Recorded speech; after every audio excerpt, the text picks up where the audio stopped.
Police লাঠিচার্জ করতে এগোলেই জাতীয় সঙ্গীত গাইতে শুরু করেছেন আন্দোলনকারীরা। ভারতের চলমান জেন জি আন্দোলন এখন আর শুধু প্রতিবাদের মঞ্চে সীমাবদ্ধ নেই, রীতিমতো বিনোদনের নতুন প্ল্যাটফর্মে পরিণত হয়েছে। পুলিশের ব্যারিকেড থেকে ওয়াটার ক্যানন, দড়ি থেকে গেট প্রতিবাদ ঠেকাতে যাই সামনে আসছে তাই যেন আন্দোলনকারীদের কাছে হয়ে উঠছে নতুন খেলনা।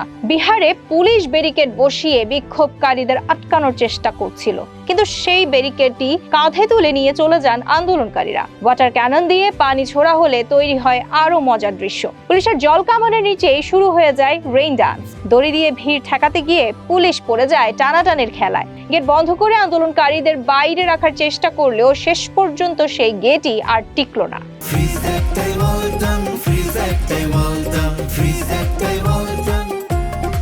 রাতে যন্তর মন্তরে আবার গান বাজনা আর নাচে মেতে উঠেছে প্রতিবাদ স্থল নয়, যেন খোলা আকাশের নিচে চলছে কোনো মিউজিক ফেস্টিভ্যাল। এর মধ্যেই আন্দোলনে দেখা গেছে ব্যাটম্যান, আয়রন ম্যান, সুপারম্যান, এমনকি গান্ধীজিকেও।